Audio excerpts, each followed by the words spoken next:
कहमा से लैबू पापा गहना जेवरवा हो, कैसे के करबू पापा हमरो बियाहवा हो, कैसे के करबू पापा हम कन्यादानमा हो।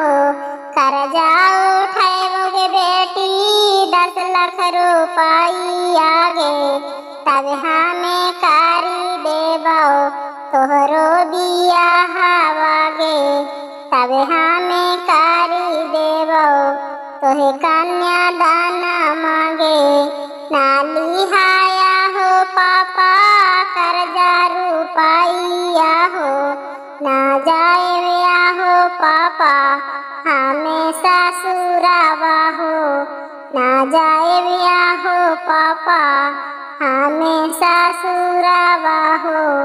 भले मोरा बिकी जैतई घरवा दुआरवा गे, लेकिन हमें भेजी देबो तोहरो ससुरावा गे, लेकिन हमें भेजी देबो तोहरो ससुरावा गे।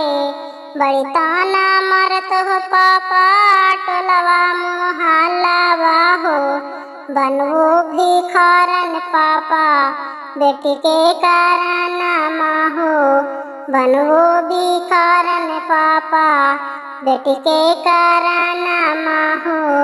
खोज देवोगे बेटी घर संस्कारवा गे, भले हम बनी जैबो अपने भिखारवा गे, भले हमें बनी जैबो अपने भिखारवा गे।